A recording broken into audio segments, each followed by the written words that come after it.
Salut et bienvenue pour cette nouvelle vidéo. Donc je suis toujours pas coiffé.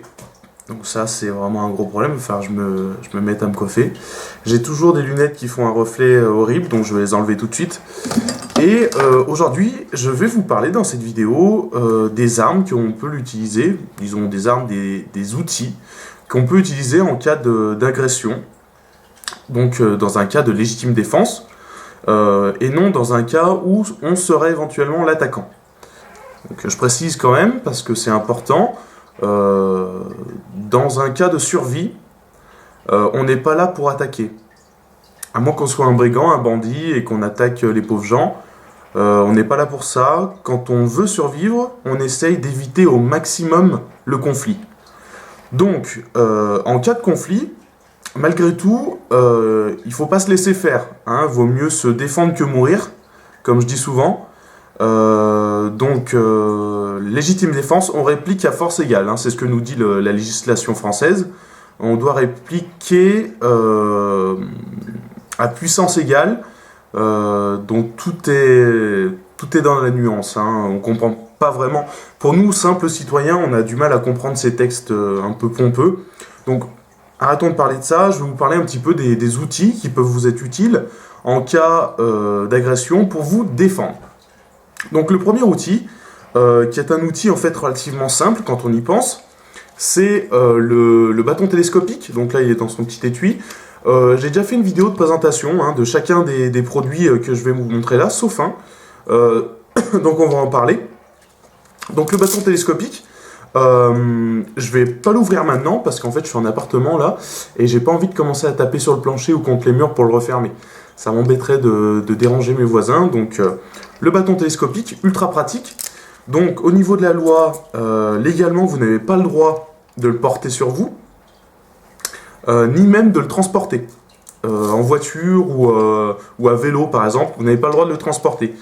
Donc ça c'est important de le savoir. C'est une arme dont vous n'avez pas le droit de le transporter, de le porter sur vous. Si on vous attrape dans la rue avec ça, vous risquez une grosse amende et dans tous les cas on vous le confisquera. Vous risquez une grosse amende, peut-être pas de la prison, sauf si vous êtes impliqué dans un cas d'agression ou de légitime défense, parce qu'on risque de vous faire un petit peu de la misère si vous répliquez avec ce genre d'arme. Bon. Malgré tout, il faut bien répliquer pour ne pas mourir, comme je dis. Donc ça, c'est la première arme, c'est le bâton télescopique, ultra pratique, ultra simple d'utilisation, parce que finalement, tout le monde sait taper avec un bâton. Il suffit de lever le bras et de frapper. D'ailleurs, je fais référence à un commentaire qu'on m'a fait sur la chaîne YouTube, sur la vidéo d'ailleurs où je fais la démonstration de ce genre d'objet. On me disait que c'était pas forcément utile que je fasse la démonstration de l'utilisation. Et avec du recul, c'est vrai. J'aurais pas dû faire la démonstration parce que tout le monde sait taper avec un bâton. Et il est fort possible que je l'ai même mal démontré. Donc, je m'en excuse. Pour ce genre d'objet, il y a des compétences techniques quand même à avoir pour bien s'en servir. Regardez sur internet, il y a des vidéos.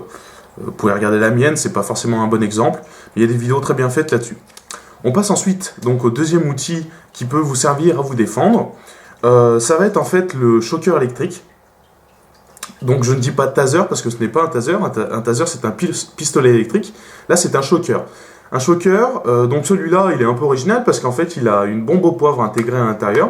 Donc en fait il suffit, je ne sais pas si vous pouvez bien voir, oui, il suffit de relever en fait ces petites languettes jaunes et puis de la pousser en avant en fait pour qu'il y ait un jet qui sorte par le petit orifice du haut. Donc ça c'est intéressant, on gaze l'agresseur et ensuite on le choque. Bon, il prend la double peine, comme je dis. Celui-là n'a pas de système de sécurité au niveau de la dragonne, c'est-à-dire qu'on ne peut pas l'arracher. C'est-à-dire que quand l'agresseur, s'il veut vous le prendre et qu'il est en on, il est en mode on, le choqueur, il va avoir du mal à vous l'arracher déjà. Mais s'il arrive tout de même à vous l'arracher, il n'y a pas de sécurité. Donc c'est-à-dire que il peut quand même vous choquer après. Donc ça c'est un peu le problème. Donc choqueur électrique, celui-là c'est du 500 000 volts, donc ça envoie déjà une bonne châtaigne quand même. Donc sécurité, je vais pas refaire la démonstration, c'est un choqueur électrique. Si vous voulez en savoir un petit peu plus, vous allez juste voir ma vidéo de démonstration du choqueur électrique. Juste pour le fun, hein, je vous montre comment ça fonctionne. L'arc électrique. Donc voilà. Arme de dissuasion. Bah, le mec, vous vous pointez, vous lui montrez l'arc électrique, déjà, ça le calme. En admettant que quelqu'un vienne cambrioler votre maison, ça calme déjà. Et ensuite, bah, si la dissuasion ne fonctionne pas, bah, ce qui doit arriver arrive et vous le choquez. Donc la sécurité, là il est en mode off. Donc, comme vous pouvez le voir, on a beau appuyer sur la gâchette, ça ne fonctionne pas. Très bien. Donc ça, c'était pour le deuxième outil. Et enfin, le dernier outil est certainement le plus employé sur le territoire, et notamment en défense personnelle dans la rue, c'est le spray au poivre ou au gaz. Donc là, il est dans son petit étui, hein, à la peine. Donc ça, ce sont des produits ESP, donc Euro Security Products, qui fait des très bons produits pour l'autodéfense. Celui-ci, en fait, il est doté d'une LED éblouissante, voilà, je viens de vous éblouir. C'est un peu l'effet que ça fait à l'agresseur quand voilà, vous êtes agressé dans la rue en pleine nuit. Vous le visez avec la bombe et vous pouvez l'éblouir. Donc le fait de l'éblouir, déjà, ça va un peu le déstabiliser. Il ne va plus vraiment savoir où il habite. Et à partir du moment où il est déstabilisé, vous pouvez donc vous le flasher. Une fois que vous l'avez flashé, vous le gazez. Et ensuite, vous vous enfuyez. Parce qu'on est, encore une fois, on n'est pas là pour se battre. On est là pour survivre. Et pour survivre, la bagarre, c'est pas quelque chose qui va vous faire survivre. Ça va vous blesser, ça va vous ralentir, ça risque de compromettre en fait votre survie sur le long terme, puisqu'une blessure qui s'infecte, une blessure qui dure, ça va vous ralentir, et à la longue, ça va vous faire perdre vos moyens, vos capacités de survie. Donc, important, on ne se bat pas, on riposte, on s'enfuit. Donc voilà, c'était à peu près tout ce que je voulais dire sur les outils d'autodéfense, disons, plus ou moins légal en France. Il faut savoir que même un gaz au poivre comme ça, un gel ou un spray, c'est interdit en fait de le porter dans la rue. Donc en fait, ce sont des outils qui peuvent être utilisés par exemple pour la défense du domicile. Ce sont des outils donc, qui peuvent être à la maison, qui restent à la maison. Vous les gardez près de vous. Si une personne essaye de s'introduire chez vous pour vous cambrioler ou que sais-je encore, voilà, vous pouvez riposter avec des outils qui sont appropriés, qui sont non létals. Donc pour ceux qui ne connaissent pas le terme, qui ne tuent pas. Donc ça c'est aussi quelque chose de très important.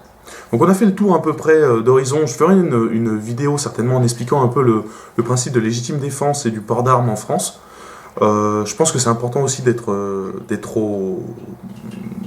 calé au niveau de la loi pour pouvoir exercer notre droit le plus pleinement possible et en pleine connaissance de nos droits.